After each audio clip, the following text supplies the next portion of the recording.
cómo poder practicar diferentes tiempos verbales con un solo material. El ejercicio que te voy a proponer a continuación se llama Point of View Stories. Y es muy sencillo. Solamente necesitas una historia, tal vez algunas oraciones sueltas, pero lo mejor sería una historia, tal vez un cuento de hadas. ¿Ok?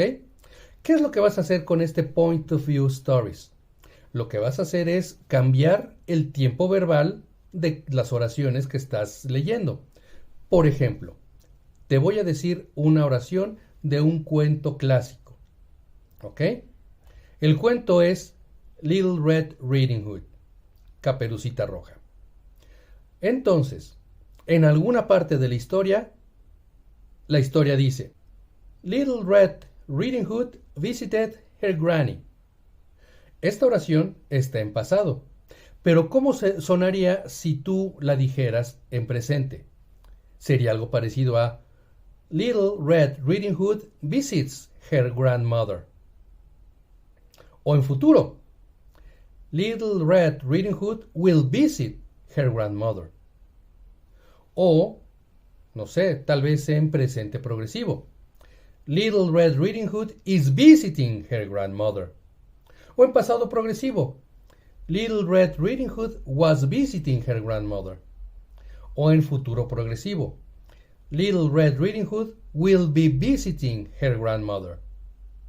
Como puedes darte cuenta, este ejercicio de Point of View Stories es muy sencillo y te puede ayudar muchísimo a entender cómo funcionan los tiempos verbales en inglés, a practicar las formas de los verbos y obviamente a practicar las estructuras de estos tiempos gramaticales.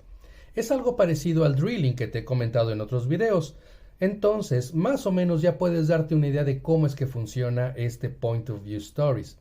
El drilling es más enfocado a una oración en particular y el Point of View Stories está enfocada a una historia en general.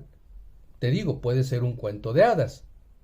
Todo el cuento de hadas, transfórmalo en diferentes tiempos verbales para que veas cómo es que funcionan estos tiempos verbales y para que vayas entendiendo la mecánica del inglés.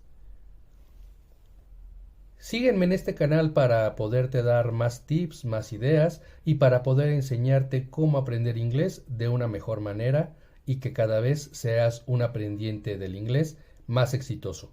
¿Ok?